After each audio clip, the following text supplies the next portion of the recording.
Yeah, Ernie, no problem. Okay, yeah, I had the same thing in mind. Okay, see you later. If this day hadn't been bad enough already. You're in a great mood as usual, aren't you? What do you want? And service with a smile, too. Oh, who could ask for anything more?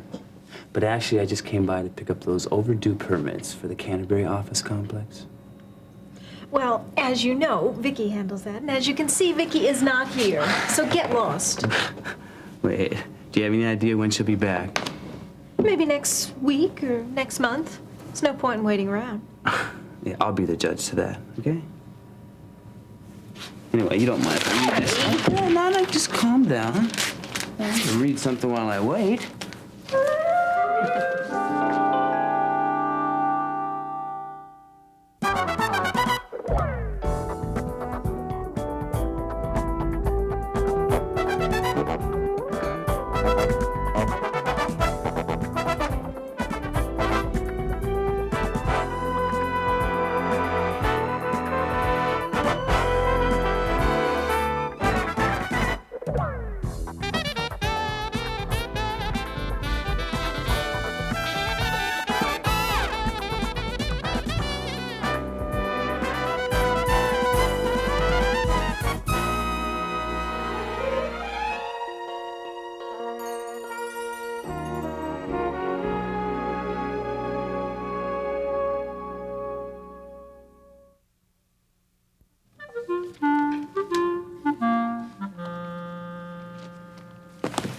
If you don't mind. Oh, yeah, right here. Nice catch. Do you want me to call security and have you thrown out of here? Now, that wouldn't be a good idea. They'd probably go after you instead. Well, what makes you think that Vicky's even going to come back? Well, I got a couple good reasons, you know. It's almost quitting time, and it makes sense that she'll show up before she goes home. And the fact that her coat's still here. Well, you really know it all, don't you, Gil? Yeah, I guess I do. Well, let me tell you something, Goldilocks. Hey, save it, Nancy. I don't feel like going through that again. Hey. Ah, now here's an interesting twist. Fair damsel arrives just in time to save the gallant knight from the wicked witch. What do you want, Gil? Oh, come on now. You know, I don't care what they say about this office. I think it does have an abundance of cheerful holiday spirit in it, don't you? Well, why don't you just go deck the halls with boughs of holly someplace else before we deck you? Why do I get the feeling that you would be classless enough to do something like that? What do you want? If you don't mind, I came by to pick up those permits you promised that they would be ready for the Canterbury office complex. Sorry, they're not ready. What? Watch my lips. They're not ready. You promised, Vicky. I did no such thing. Hey, when I called you on the phone to see how the progress was going, you said they'd be ready. You said to pick them up today. Well, I guess I just got pushed aside for more important work. Vicky, there isn't anything more important. One man's opinion. Tell me, Gil, how does it feel to be on the wrong side of a broken promise? So that's it, huh? Playing a little game with me. I don't understand. Oh, come off it. You've been swearing to get even with me since our last misunderstanding. Are you implying that I'd use this office for my own personal... I'm not implying anything. I'm telling you straight out. You're a witness to this. Yeah, and you know what you're going to be a witness to? An investigation on this matter by the commissioner himself. Fine. I've got nothing to hide. As a matter of fact, it's Commissioner Hayes' work that's delayed yours. I've been frantically trying to finish the rezoning of this district by the first of the year. By the way, Nancy, will you do me a favor and call the county printer's office? Tell them next Wednesday by the latest. Sure thing. Thanks. You know, I've seen a lot of scams, but this one takes the cake. Yeah. As usual, Gil, you're full of hot air. Yeah, but I'm not full of empty threats, Vicky. I'm going upstairs right now. As I said before, I've got nothing to hide. Well, good. I hope not. Or you're going to be spending the beginning of the year in the unemployment office. Suppose I do play your game to the finish. When will the permits be ready? Surely after the first of the year. Oh, wonderful. That is, unless something else comes up. Vicky, you are one cold-hearted lady. Congratulations. Come in. Hope I didn't catch you at a bad time. Hi, Jean. No, as a matter of fact, you caught me at an excellent time. I was just about to start a report that I do not want to do. Sit down. You can stay all afternoon if you like. Hey, I just might do that. You know, I'm supposed to be doing some story on a Medicare ripoff, but I'm really not in the mood. Well, I'm surprised. It sounds like it would make good copy. Yeah, it does, doesn't it? But that takes a certain amount of tenacity and ruthlessness that I just can't seem to muster up, lady. Any particular reason? Overdose of happiness.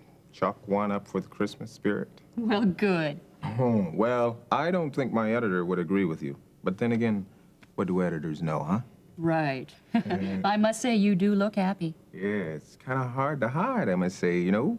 You know, Terry, this is the first Christmas in over 3 years that I've really been looking forward to. I bet Jimmy is thrilled to have you and Carla together at last. That little guy hasn't sat still in over a week. If he's not pestering us about what we got him for Christmas, then he's pestering us to guess what he got for us.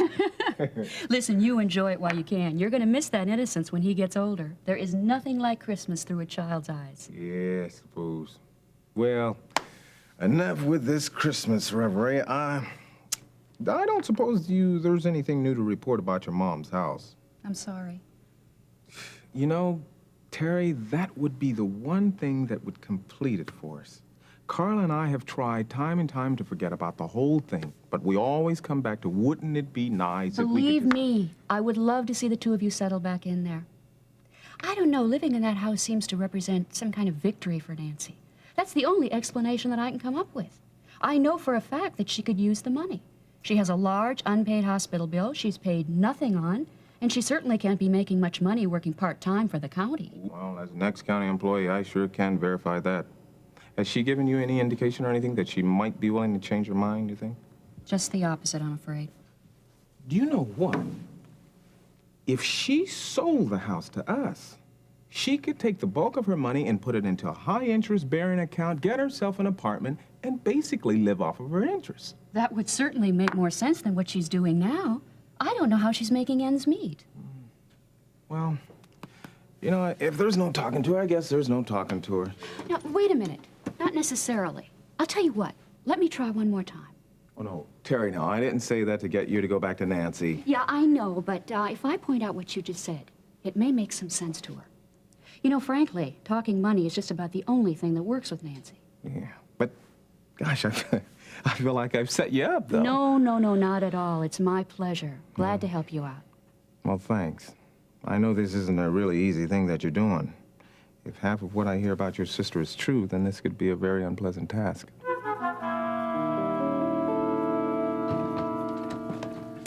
Do you know what just happened to me? No, but I have a funny feeling I'm about to.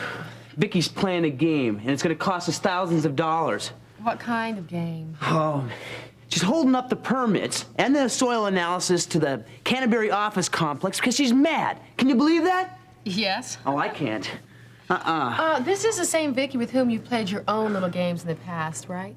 Oh, now you're sounding like Leon. Well, you expect her not to react the way you treated her? She can react as much as she wants, as long as she knows how to separate her personal life with her professional responsibilities. Well, obviously, there's no way to make sure she will, so you will just have to grin and bear it, brother dear. Sounds like you approve of this, Marianne. You know, it's going to cost you just as much. No, I don't approve, but it's not what she's doing that's costing us. It's what you did. Oh, come off it. Or in biblical terms, Spare me. Don't. you're reaping what you've sown. So don't blame anyone but yourself. Thank you very much for the sermon. You're quite welcome. I hope you learned a lesson. Yeah, not to date anyone who's in a position that can get even with you. Yes. Yeah. Well, tell Miss Phillips, make that Ms. Phillips, that I'm busy right now. I'm in an important meeting, and I can't be disturbed. Oh, she does she? Well, it's 6 o'clock now, Janice, and tomorrow's Christmas Eve. Tell her if she really wants to see me that badly, it's gonna have to be over drinks tonight. Yeah. Yeah. See what you can do. Thanks. Business? You bet. I'm almost afraid to ask, but what kind of business? Well, that was Miss Amber Phillips, the head of Modeling Associates. And I'll tell you, she is one hot number. I would have never guessed. Yeah, and she's gonna be using our construction sites for the background of some of her fashion layouts. Oh, I see. And you feel that this is such a delicate business transaction that it merits your personal attention? Well, now, since I'm the head of the company, Nominal head. I feel that the public relation area needs to be improved a little. So, yeah. Good, all right. So that's what, 7 o'clock? Okay, Greenbrier, I'll meet her there. Hey, good job, Janice. Yeah. When she slaps your face and insists that she's there for business, tell her she's right. Oh, come on now, have a little faith in me, sister dear. You know? Sure, Gil. Now, if you don't mind, I'd like to go over these renderings with you. Well, I've got about 60 seconds. Gil! Hey, you heard her. I've got to get over the Greenbrier. Now, come on, don't be a Scrooge, you know? Yeah, don't give me a hard time. Just because your social life is dead doesn't mean mine has to be, right? Russ! Hi. Secretary just told me to come on in. Yeah, well, excuse me. No, Gil, wait. Well, never mind. Right.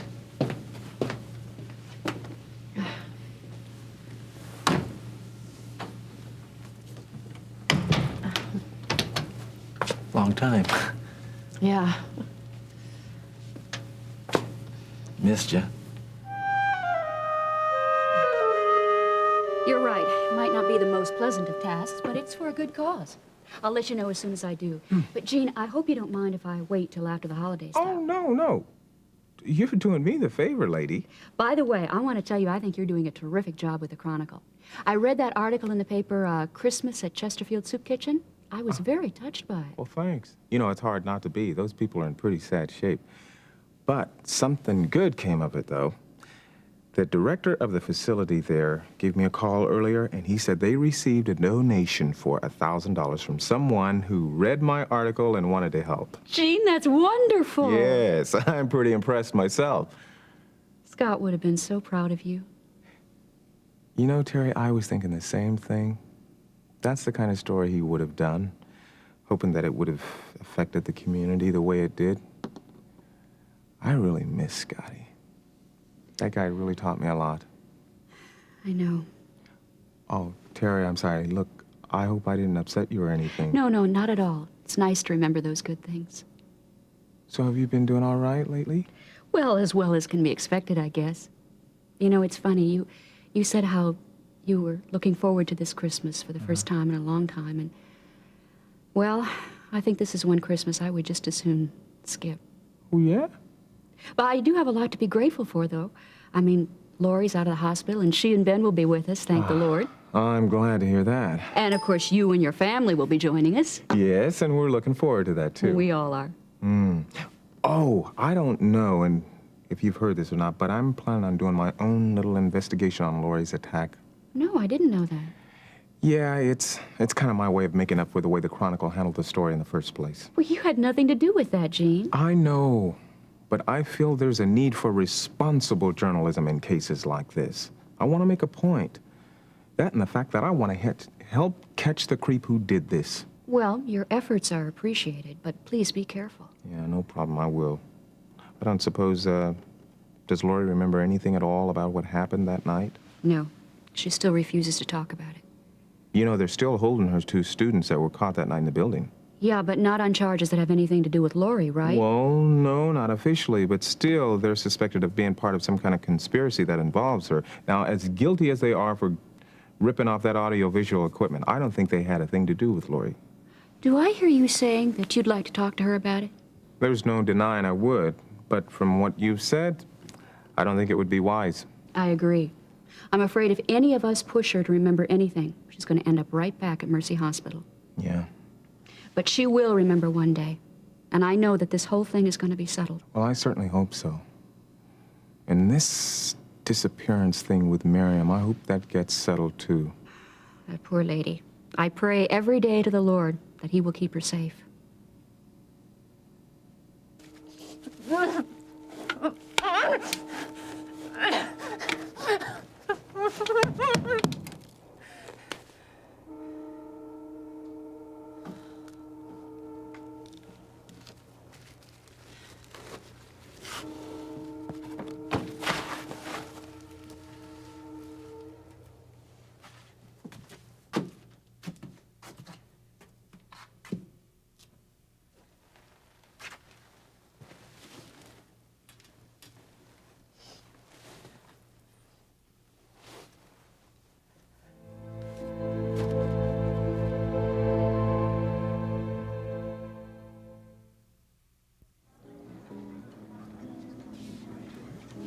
Let me tell you something, Mr. Prescott, in case you've gotten a very wrong impression about me. Going out to dinner like this is not my normal way of doing business. And yet, here you are. Why? Considering the important deadline I'm working under, I didn't see much choice. Your secretary made that quite clear. You've trained her very well, I might add. So you're saying that's the only reason? You weren't the least bit interested in me, say, on a personal level? Well, I must admit there was an element of that. Ah, I thought so. I wanted to see if your method of operation was as predictable as I suspected it would be. Well... It is. Well, luckily, people do change their opinions often. Yes, sometimes from bad to worse. Tell me something, Ms. Phillips. Why Kingsley? I mean, a girl like you should have had a fair shot at a good modeling career, say, in New York City. Not that I need to justify my career moves to you, Mr. Prescott, but I did have my fair shot. I was with a very prestigious agency in New York while I was at Columbia when I got my BA in public relations. Not all of us can be Cheryl Teagues or Christy Brinkley. And beauty doesn't always last forever, so when Modeling Associates offered me a managerial position here in Kingsley, it seemed to be the best thing to do in light of my long-term goals. Which are? Which are none of your business. Let's just say that the Big Apple hasn't seen the last of me. And hopefully, neither have I. Yes. Now on to the business at hand. These are the release forms I need your signature on. Evening, Gil. Leading another lamb to slaughter, I see. Take my advice. You should call yourself a cab now and save yourself a lot of trouble in the long run.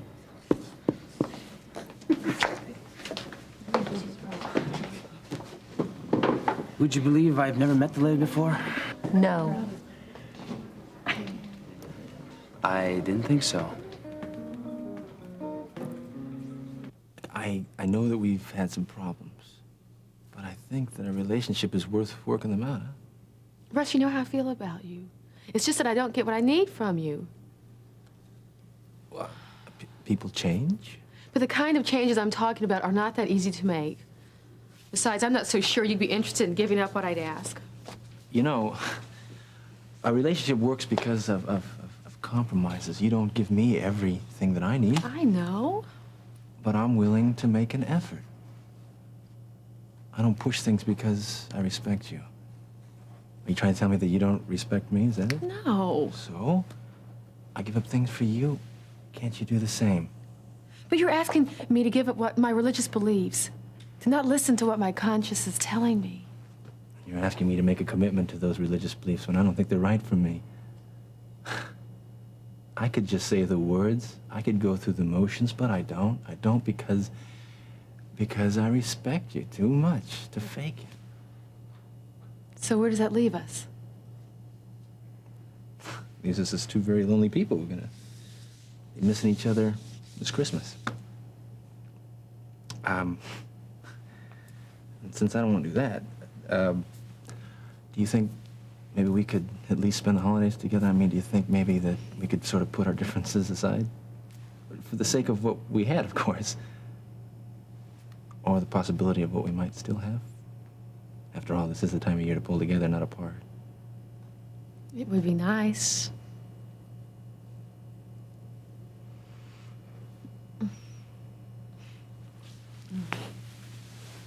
Oh, thank you. Tell you what. What? How would you like me to cook you the best meal you've ever had? I'd love it. But would you do something else for me first? What? Open this. Russ? I wanted mine to be the first Christmas present that you got. Russ, it's beautiful. Yeah, it's not much. Yes, it is. But it is, something to show you the way that I feel about you and the way that you live your life. I love you, Marianne. Thank you.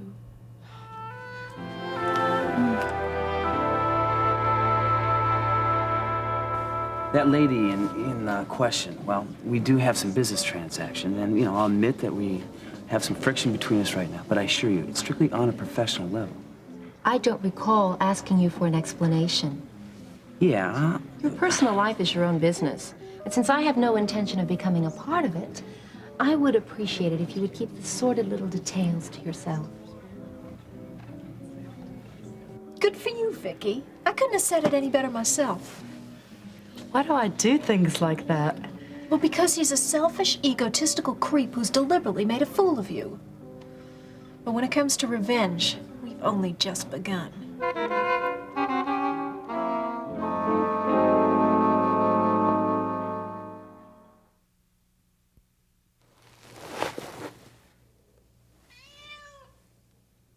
Gabriel, Gabriel!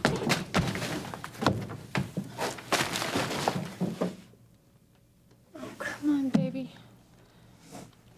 Wish I could just hold you. Come on.